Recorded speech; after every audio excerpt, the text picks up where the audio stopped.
Hello everybody, Justin with Mycelium Work here.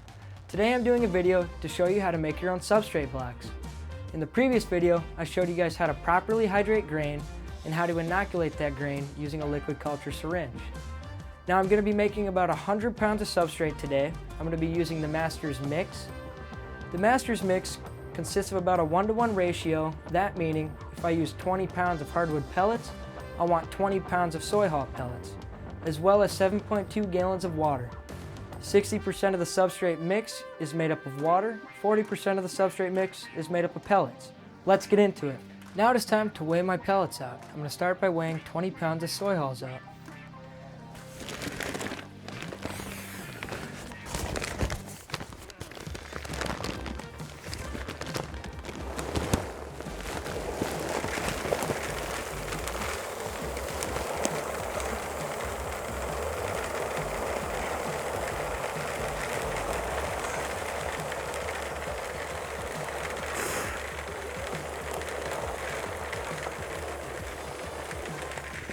I have my 20 pounds. I'm going to add that right into my tote. I'm going to add my hardwood pellets. I already have a 20-pound bag, so I will dump that directly in the tote as well.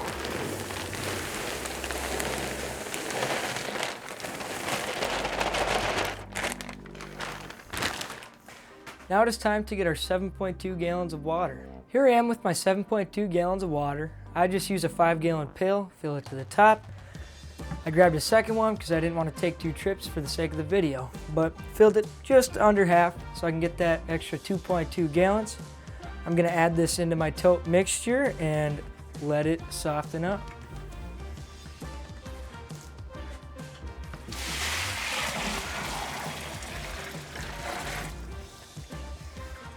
Now, hydration is key in the substrate process. If you accidentally overhydrate, it's totally okay. You just add a little bit more soy hull pellets and more hardwood pellets. I will show you guys a little test that you can use to tell whether or not your substrate is properly hydrated. Now it is time to get my hands dirty. Since I don't have a commercial grade mixer here in this current setup, I'll have to use my hands. So here's our mixture for our substrate. We're just going to want to mix it up until it's thoroughly mixed, and that'll give us a chance to then test for proper hydration of our substrate. It's kind of a time-consuming process when you have your hands to use. I'm sure there's other methods for mixing this up, but I didn't want to risk breaking my tote for the sake of the video.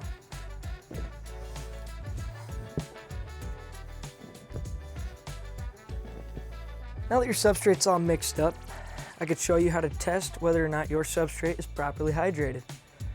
Now you want to be able to grab a clump full. You want it to be able to clump together somewhat nicely, but you want to be able to squeeze and not have any drops of water coming out. And that is how you know whether or not you have properly hydrated substrate.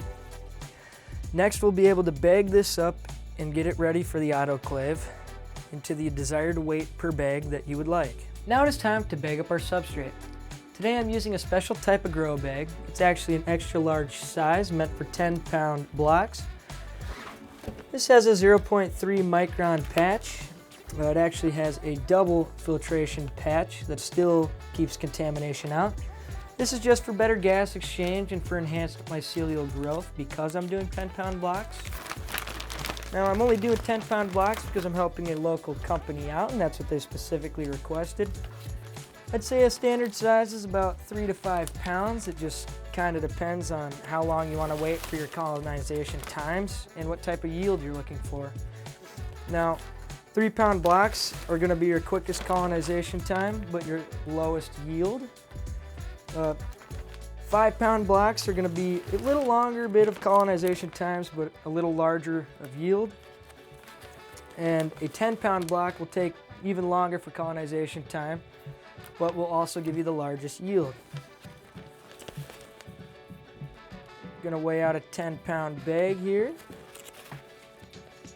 Now I got these grow bags from Myco Labs. If you're interested in the double micron patches for the extra gas exchange, I can link this in the description. Bone, 10 pounds.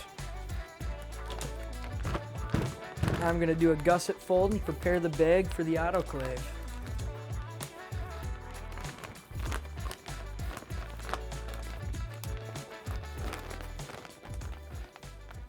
Oh. I'll see you guys after a bit when I have my entire tote of substrate bagged up. So now that I'm finished bagging up my substrate, it's time to load the autoclaves. Now I'm working with two 25-quart fully automated autoclaves that I got from Mycelium. I can link this in the description. Now I'm working with 10-pound bags today, so I won't be able to do many this run, but I should be able to do about 3 blocks per autoclave. I'd say the ideal size blocks for this size autoclave would be 3 to 5 pounds so that you could do many per run.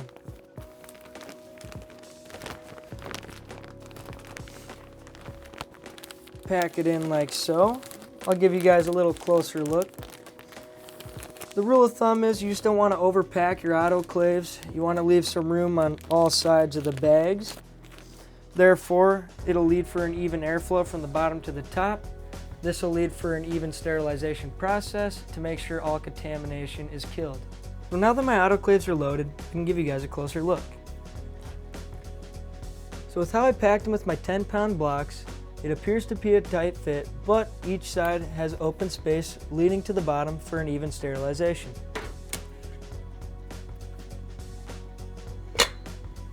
I'll safely attach my lid here.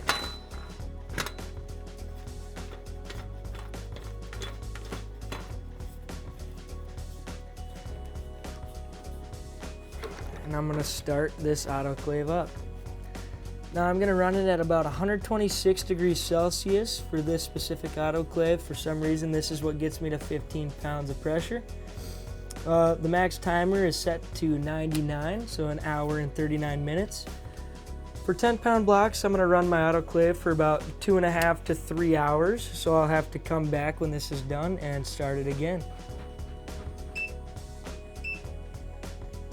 One thing I wanted to point out, before you shut your air release valve, you'll want to physically see the steam and hear a little whistling to make sure that any excess gas within has been released. This will allow for a more even sterilization process. I'll go ahead and shut my air escape valve.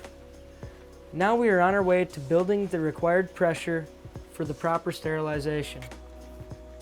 And that'll do it for today's video, guys. If you found this video informative and you learned a thing or two, please subscribe to follow my content. Leave some comments with questions down below, and I'll make sure to get back to you. Thank you.